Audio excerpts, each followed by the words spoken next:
আসসালামু আলাইকুম।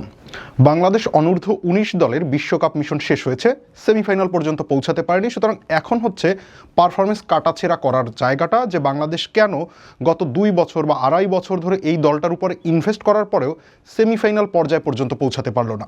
একটা জিনিস প্রথমত লক্ষ্য করা দরকার, সেটা হচ্ছে এই টুর্নামেন্টের প্যাটার্নটাই এমন যে আপনি যদি গ্রুপ পর্বে একটা ম্যাচেও হোঁচট খান, সেক্ষেত্রে আপনার জন্য সেমিফাইনালে পৌঁছানো খুব ডিফিকাল্ট, কারণ গ্রুপ পর্বের পয়েন্ট তার পরের রাউন্ডে ক্যারি করা যায়। এখন একটা দল যদি গ্রুপ পর্বে সবগুলো ম্যাচ জিতে আসে, তার মানে হচ্ছে সে 2টো পয়েন্ট এক্সট্রা নিয়ে আসতেছে এই আপনার সুপার 6 এই যে পর্যায়টা রয়েছে সেখানে। সো এখন যার 2টো এক্সট্রা পয়েন্ট রয়েছে, তার জন্য this is easier to go to the semifinals. তিনি একটা ম্যাচ কম জিতেও সেমিফাইনাল পৌঁছে যেতে পারেন। বাংলাদেশের ক্ষেত্রে যেটি হয়েছে সেটি হচ্ছে প্রথমত ভারতের বিপক্ষে একটা ক্লোজ ম্যাচ তারা হেরে গেছেন, যেটা তাদের জেতা উচিত ছিল। নিউজিল্যান্ডের বিপক্ষে বৃষ্টির কারণে ম্যাচ পরিত্যক্ত হয়েছে। সুতরাং বাংলাদেশ আপনার সুপার 6-এ 1 পয়েন্ট নিয়ে আসতে পেরেছে, যেখানে ভারত সুপার 6-এ পয়েন্ট নিয়ে এসেছে 4। এখন এই যে 3 পয়েন্টের ব্যবধান, এই 3 পয়েন্টের ব্যবধান এটি আসলে অনূর্ধ্ব 19 বিশ্বকাপে কাভার আপ করা সম্ভব না সেমিফাইনালে যাওয়ার জন্য। প্রশ্নটি হচ্ছে যে বাংলাদেশ ভারতের বিপক্ষে, নিউজিল্যান্ডের বিপক্ষে যে ম্যাচটি সেটি বৃষ্টিতে ভেসে গেছে, এখানে আসলে কারো হাতে কিছু নেই, কিন্তু যে ম্যাচটি বাংলাদেশের জেতা উচিত ছিল সেখানে বাংলাদেশ কেন হেরে গেল? এই প্রশ্নের একটা যদি আমার জায়গা থেকে সহজ উত্তর হয়, সেটি হচ্ছে ওই ম্যাচে বাংলাদেশের সব থেকে ভালো পারফর্মার যিনি ছিলেন ব্যাটিংয়ে, তিনি ম্যাচটি হারিয়ে দিয়েছেন। আজিজুল হাকিম তামিম, তিনি 51 রান করেছেন, তিনি ফাইট করেছেন, তিনি শেষ পর্যন্ত যেতে পারেননি এবং তিনি যখন আউট হয়ে গেছেন তারপরে বাংলাদেশ ম্যাচ থেকে ছিটকে গেছেন। কিন্তু সমস্যাটি সেখানে না যে তিনি যতক্ষণ পর্যন্ত উইকেটে ছিলেন ততক্ষণ পর্যন্ত বাংলাদেশ জয়ের লড়াইয়ে ছিল। সমস্যাটি হচ্ছে এই জায়গাটিতে, আজিজুল হাকিম তামিম যতক্ষণ পর্যন্ত ব্যাটিং করছিলেন প্রত্যেক মুহূর্তে তিনি আস্তে আস্তে করে বাংলাদেশকে জয় থেকে দূরে সরিয়ে দিচ্ছিলেন। কিভাবে একটু খেয়াল করুন। সেটি হচ্ছে বাংলাদেশ প্রথমে যখন ব্যাটিং করছিল, ভারত 238 রান করেছে, 239 রানের টার্গেট, খুব ইজি ব্যাটিং মনে হচ্ছিল এবং সেটা খুব সহজে চেস ডাউন হবে। বৃষ্টি নামার আগ পর্যন্ত বাংলাদেশের রান ছিল 17 ওভার 2 বলে 90, 2 উইকেট হারিয়ে। সো খুব বেশি রানের দরকার হয় না। এই অবস্থায়, স্বাভাবিক অবস্থায় মনে হবে আপনার যে খুব ইজিলি এই ম্যাচটা চেস ডাউন করা সম্ভব। এবার এই যে 90 রান, তার মধ্যে আজিজুল হাকিম তামিমের রান ছিল 52 বলে 31। একটা 21 বলের ব্যবধান রয়েছে রান এবং বলের মধ্যে 50 বল খেলে ফেলার পরে। এটি খুব দৃষ্টিকটু হয়ে দাঁড়ায় কিংবা বাংলাদেশের জন্য বাধার কারণ হয়ে দাঁড়ায় যখন বৃষ্টি নামে তারপরে। যখন বৃষ্টি নামে তারপরে নতুন যে ইকুয়েশনটি দাঁড়ায় সেটি হচ্ছে বাংলাদেশকে করতে হবে 70 বলে 75 রান। এখন এই যে 70 বলে 75 রান করতে হবে, তার মানে হচ্ছে রিকোয়ার্ড রান রেট উঠে গেছে 6-এর উপরে। তখনও আজিজুল হাকিম তামিম এবং কালাম সিদ্দিকে অলিং, তাদের ওই বোধোদয় হয়নি, তারা এই রিকোয়ার্ড রান রেটটাকে উঠিয়ে নিয়ে গেছেন 8-এ। যখন 8-এ উঠে গেছে, অর্থাৎ আজিজুল হাকিমের তামিমের একসময় রান হচ্ছে 65 বলে 40। সো বৃষ্টি থেমে যাওয়ার পরেও পরবর্তী যে 12টা বা 11টা বল আজিজুল হাকিম তামিম খেলেছেন, সেখান থেকে তিনি 8টি রান করেছেন। এই যে স্ট্রাইক রেটের একটা ব্যবধান তৈরি করেছেন, বল এবং রানের মধ্যে ব্যবধান তৈরি করেছেন, এটা তারপর তার নিজের উপর প্রেশার তৈরি করেছেন। তারপর তিনি বলে বলে 4 ছক্কা হাঁকানোর প্ল্যান করেছেন, সেটি কতক্ষণ আপনি করতে পারেন। সো তিনি একটি ছক্কা হাঁকিয়েছেন, তারপর আরও একটা ছক্কা যখন হাঁকাতে গিয়েছেন তখন তিনি আউট হয়ে গেছেন। ফলাফল হিসেবে এবার রিকোয়ার্ড রান রেট 8-এর উপরে, উইকেট চলে গেছে, সেট ব্যাটার আউট হয়ে গেছে, নতুন ব্যাটার আসতে হবে, বৃষ্টি হয়েছে, এবার আপনাকে কন্ডিশনের সাথে নতুন করে অ্যাডজাস্ট করতে হবে। That is way more difficult. তারপরে হারিকিরি হয়েছে, বাংলাদেশ শেষ পর্যন্ত ম্যাচটি হেরে গেছে 18 কিংবা 19 রানের ব্যবধানে। এটা আধুনিক ক্রিকেট না। আধুনিক ক্রিকেট এভাবে কাজ করে না। আধুনিক ক্রিকেট এইভাবে কাজ করে যে আপনি যখন ব্যাটিং করবেন তখন আপনাকে সব সময় ওই হিসেবগুলো মাথায় রাখতে হবে। আপনি শেষের জন্য ক্রিকেটকে রেখে দিতে পারবেন না। আপনি যদি শেষের জন্য ক্রিকেটকে রেখে দেন যে শেষ 5 ওভারে গিয়ে দল জিতিয়ে ফেলবো, শেষ 2 ওভারে গিয়ে মেরে দল জিতিয়ে ফেলবো, তাহলে অধিকাংশ দিনে আপনি আপনার উইকেট তো হারিয়ে ফেলতে পারেন। যে কোনো মুহূর্তে একটা উইকেট চলে যেতে পারেন। আপনি আপনার উইকেটটা হারাবেন, বোর্ডে রান থাকবে না, পরবর্তী যে ব্যাটার আসবে তার উপর আপনি এক্সট্রা প্রেশার তৈরি করবেন। আপনি নিজের উপরে প্রেশার তৈরি করছেন, আপনি আপনার টিমের উপরে প্রেশার তৈরি করছেন, আপনি আবার পরবর্তী ব্যাটার উপর প্রেশার তৈরি করছেন। কিন্তু আজিজুল হাকিম তামিমকে আমরা যখন প্রথম লাইমলাইটে দেখি 2024 সালের এশিয়া কাপে, অনূর্ধ্ব 19 এশিয়া কাপে সেমিফাইনাল ম্যাচে, তার আগেও তিনি ওই টুর্নামেন্টে একটা সেঞ্চুরি করে ফেলেছেন, কিন্তু আমরা ফ্লামবয়েন্ট আজিজুল হাকিম তামিমকে দেখি সেমিফাইনাল ম্যাচে পাকিস্তানের বিপক্ষে। তিনি 42 বলে 63 রানের ইনিংস খেলেছিলেন, অপরাজিত ইনিংস। সো তখন গিয়ে আমরা আবিষ্কার করলাম, ওকে ফাইন, আমাদের একজন নাম্বার 3 ব্যাটার উঠে আসছেন। কারণ আমাদের ইতিহাসে, আমাদের ওডিআই ইতিহাসে নাম্বার 3 পজিশনে আমরা খুব বেশি ভালো কোয়ালিটি কিংবা দীর্ঘ সময় সার্ভিস দেওয়া ব্যাটারদের খুঁজে পাইনি। একটা দীর্ঘ সময় ধরে বা একটা শর্ট সময় ধরে বড় ইম্প্যাক্ট রাখার চেষ্টা করে গিয়েছিলেন সাকিব আল হাসান। সাকিব আল হাসান নাম্বার 3 ব্যাটার ছিলেন না, কিন্তু যেহেতু আমাদের নাম্বার 3-তে কোনো ব্যাটার কখনোই ছিলেন না, সাকিব আল হাসান নিজেকে প্রমোট করে নাম্বার 3-তে নিয়ে এসেছিলেন এবং তিনি একটা দুর্দান্ত বিশ্বকাপ খেলেছেন। সো আমরা ওই সময় আশা করলাম যে আমরা একটা নাম্বার 3 ব্যাটার পেতে যাচ্ছি। তার আগের ম্যাচে সেঞ্চুরি, এই ম্যাচে এসে পাকিস্তানের bowling line up, that is absolutely brilliant bowling line up. So এটা আপনারা এই টুর্নামেন্টও দেখেছেন পাকিস্তানের বোলিং লাইন আপটা কতটা দুর্দান্ত।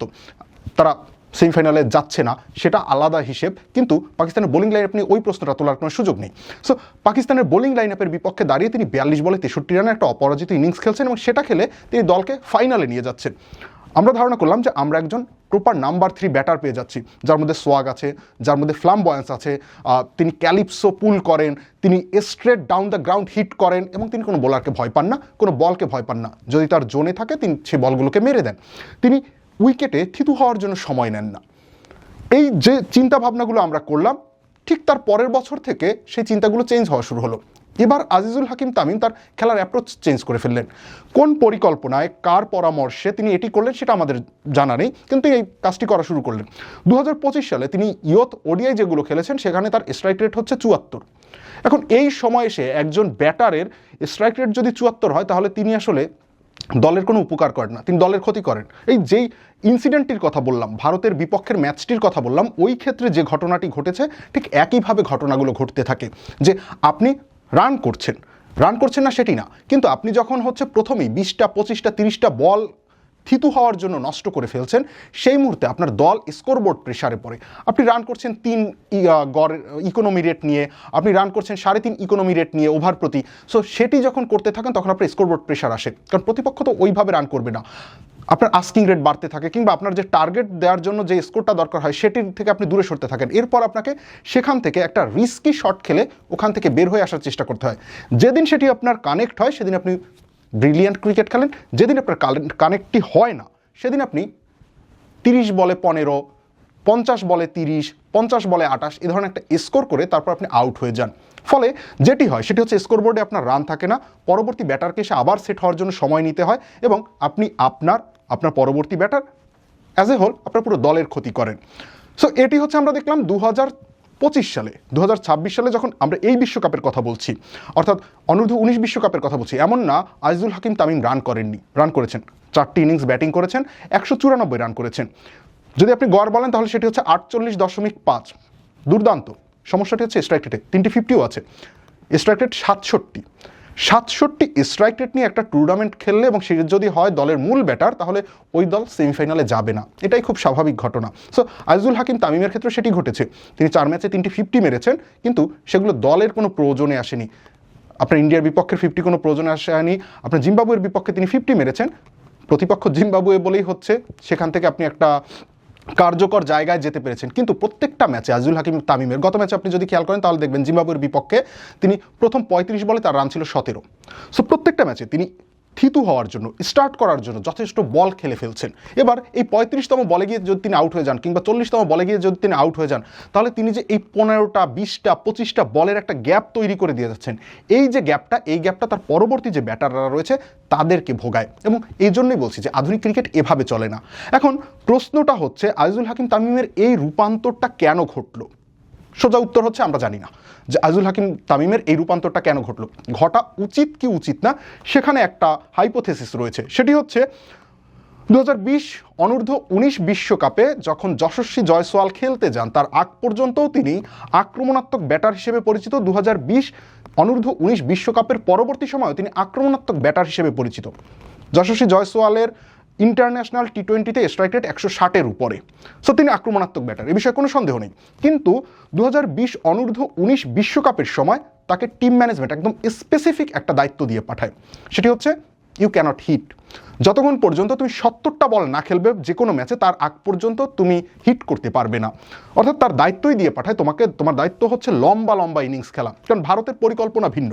ভারত চিন্তা করে অনূর্ধ্ব 19 যে বিশ্বকাপের এই পর্যায়টা বা অনূর্ধ্ব 19 যে সার্কিটটা, এখানে খেলোয়াড়দের গ্রুমিং হয়, তাদের হচ্ছে টেকনিক্যাল কোন জায়গায় সমস্যা রয়েছে, গেম সেন্সের কোন জায়গায় সমস্যা রয়েছে, এই জিনিসগুলোর কাভার আপ হয়, ওগুলোর প্র্যাকটিস চলতে থাকে। সো ওই মুহূর্তে যশস্বী জয়সওয়ালের যে প্র্যাকটিসটা চলছিল সেটা হচ্ছে লম্বা ইনিংস খেলার, এবং এই দায়িত্বটা দিয়ে পাঠানো হয় যশস্বী জয়সওয়ালকে। তিনি পুরো টুর্নামেন্টে 400 রান করেছেন এবং সেটি ছিল 82 স্ট্রাইক রেটে। এখন 82 স্ট্রাইক রেট খারাপ না, কিন্তু যদি বলি এই 82 স্ট্রাইক রেটের মধ্যে একটা ইনিংস আছে 30 রানের, যেটি তিনি খেলেছেন 166 বা 170 স্ট্রাইক রেটে, আর একটা দুর্বল একটা দলের বিপক্ষে তিনি সেঞ্চুরি করেছেন 92 স্ট্রাইক রেটে। তখন গিয়ে বুঝতে পারবেন বাকি যে ইনিংসগুলো খেলেছেন, বিশেষ করে যেমন ধরুন বাংলাদেশের বিপক্ষে ফাইনাল কিংবা গ্রুপ পর্বে তিনি যে 50 মেরেছেন, সেই জায়গাগুলোতে এমন ছিল যে 84 বলে 59, 121 বলে 79, এই ধরনের ইনিংসগুলো তিনি খেলেছেন।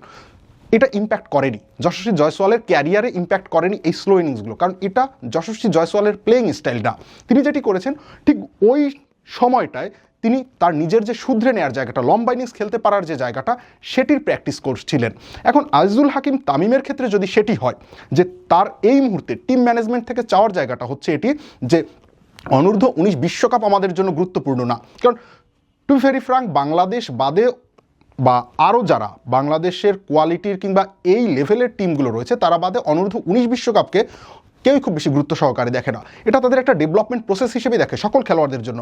অস্ট্রেলিয়া যে টিমটি নিয়ে এসেছে এই অনূর্ধ্ব 19 বিশ্বকাপে, সেখানে একজন মাত্র খেলোয়াড় রয়েছে যার এখন পর্যন্ত প্রফেশনাল ক্রিকেটে ডেবু হয়েছে, বাকি কারো এখন পর্যন্ত প্রফেশনাল ক্রিকেটে ডেবুই হয়নি। সো তাদের এগুলো ডেভেলপমেন্টের প্রসেস, ইংল্যান্ডের খেলোয়াড়দের এগুলো ডেভেলপমেন্টের প্রসেস, ভারতের খেলোয়াড়দের এগুলো ডেভেলপমেন্টের প্রসেস। সেই জায়গা থেকে মানে বাংলাদেশও যদি এইভাবে ভাবে এবং আজিজুল হাকিম তামিমের জন্য এই মুহূর্তের সিচুয়েশনটা যদি এটি হয় যে তাকে লম্বা ইনিংস খেলতে হবে, বড় ইনিংস খেলতে হবে, এটি হচ্ছে এই মুহূর্তে তার জন্য গোল, সেট করা গোল, তাহলে এটি নিয়ে সমস্যা নেই। কিন্তু এটি যদি তার মানসিকতা হয়ে দাঁড়ায় তাহলে বাংলাদেশ ক্রিকেটের জন্য সমস্যা রয়েছে। কারণ আজিজুল হাকিম তামিম ফ্লামবয়ান্ট, আজিজুল হাকিম তামিম বড় শট খেলতে পারেন, কোনো ধরনের রিস্ক না নিয়ে বড় শট খেলতে পারেন এবং শুরু থেকে সেটি খেলতে পারেন। এটা আমরা দেখেছি, আমরা অনূর্ধ্ব 19 পর্যায়ে শুধুমাত্র দেখছি সেটি না, আমরা যখন আমাদের NCL T20টি হয় গত বছরে, তখন আমরা দেখেছি প্রথম ম্যাচেই তিনি কি ধুমধুমার ব্যাটিং করেছেন, প্রথম বল থেকে তিনি আক্রমণাত্মক ক্রিকেট খেলেছেন। সো আজিজুল হাকিম তামিমের সেই সক্ষমতা রয়েছে, তার পক্ষে বেশ বড় একজন খেলোয়াড় হওয়া সম্ভব।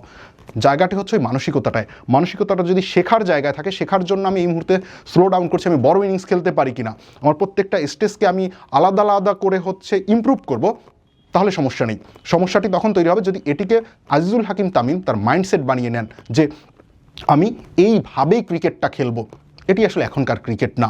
এইভাবে ক্রিকেটটা খেলা হতো আজকে থেকে 20 বছর আগে, 2005 সালে, 2007 সালে, যেটি আমাদের পূর্বসূরীরা একটা লম্বা সময় ধরে ধারণ করেছেন বলেই আমাদের জাতীয় দলের যে ক্রিকেটটা বা বাংলাদেশের সামগ্রিক অর্থের যে ক্রিকেটটা, সেটা আসলে টপ পর্যায়ে পৌঁছাতে পারেনি, বিশেষ করে ব্যাটিংয়ের কারণে।